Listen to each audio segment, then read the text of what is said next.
بسم اللہ الرحمن الرحیم۔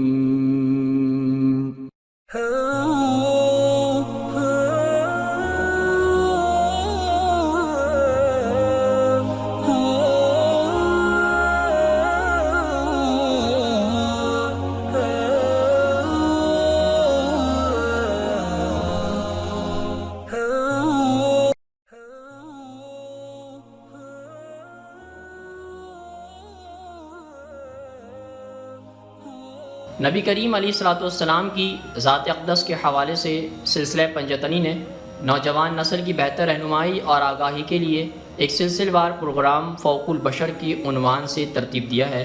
آج ہم انشاءاللہ اس سلسلے کی اگلی قسط کا آغاز کرتے ہیں۔ وہ حضرت حمزہ رضی اللہ تعالی عنہ کی لاش پر کھڑی ہوئی، چاقو نکالا اور دونوں ہاتھوں میں تھام کر زور سے مردہ جسم میں گھونپ دیا، پیٹھ کو چیر دیا اور بجائے یہ سینے میں سے دل نکال دی، اس سے کہیں بڑا اور گہرا عضو نکال لیا۔ یہ حضرت حمزہ رضی اللہ تعالی عنہ کا جگر تھا۔ فخر اور جیت بدلے کی آگ میں جلتے اس نے جگر کو دونوں ہاتھوں سے کھینچ کر الگ کیا اور اپنے سر سے یوں اونچا اٹھا لیا کہ انگلیاں اس میں کھبی ہوئی تھی اور اس کے سر پر حضرت حمزہ رضی اللہ تعالی عنہ کا خون ٹپک رہا تھا۔ پھر سب کے سامنے اس نے جگر میں دانت گاڑ لیے اور چبانے لگی۔ اس کے منہ سے خون ٹپک کر تھوڑی سی نیچے کندھے اور سینے پر پھیل کر اسے رنگ رہا تھا۔ بعض لوگ کہتے ہیں کہ ہندا نے حضرت حمزہ رضی اللہ تعالی عنہ کا جگر چبا کر نکال گیا، اور دوسری روایت کرتے ہیں کہ وہ چباتی جاتی اور پھر تھوک کر مٹی میں رول کر وحشیانہ انداز میں ان پر کودنے لگتی۔ ہر دو صورت ہندا نے انتقام کی خوفناک تصویر بنا ڈالی۔ ہندا کی یوں بھیانک انداز میں لاشی کی تدقیق کو دیکھ کر مکہ کے اکثر فوجی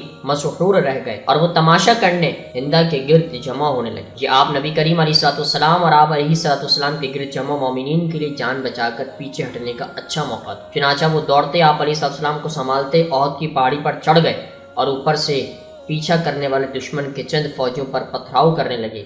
چونکہ یہ فوجی زرہ پوش تھے اور چڑھائی چڑھنے سے قاصر تھے، پھر لگاتار پتھراؤ کی وجہ سے انہیں بالآخر پیچھے ہٹتے ہی بنی شام ڈھل چکی تھی اور رات کے سائے پھیل رہے تھے۔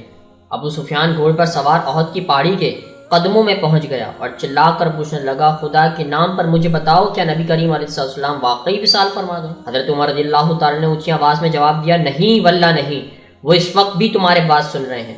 تو پھر سنو، ابو سفیان نے پہاڑی کے قدموں میں سے چلا کر کہا، بجائے یہ کہ وہ مزید دھمکانے کی کوشش کرتے یا جیسے کہ توقع تھی فتح کے نشے میں اعلیٰ بالا تقریر اور غرور جھاڑتے، اور ابو سفیان نے سب سے پہلے ہندا کے ہاتھوں حضرت حمزہ رضی اللہ تعالی کے لاشی کی یوں بے حرمتی پر واضح کر دیا کہ اس احکامات میں نہیں تھے۔ کہا، تمہارے مرنے والے ساتھیوں میں سے چند کی لاشوں کو بے حرمتی کا نشانہ بنایا گیا ہے۔ میں نے نہ تو اس کا حکم دیا اور نہ ہی اس کام سے روکا، اور نہ تو اس عمل سے مجھے کوئی خوشی ہوئی اور نہ ہی اس کا مجھے کوئی دکھ ہے۔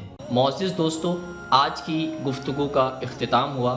انشاءاللہ کل آپ سے پھر ملاقات کریں گے ایک نئے ذکر اور فکر کے ساتھ۔ اپنا بہت سارا خیال رکھیے گا۔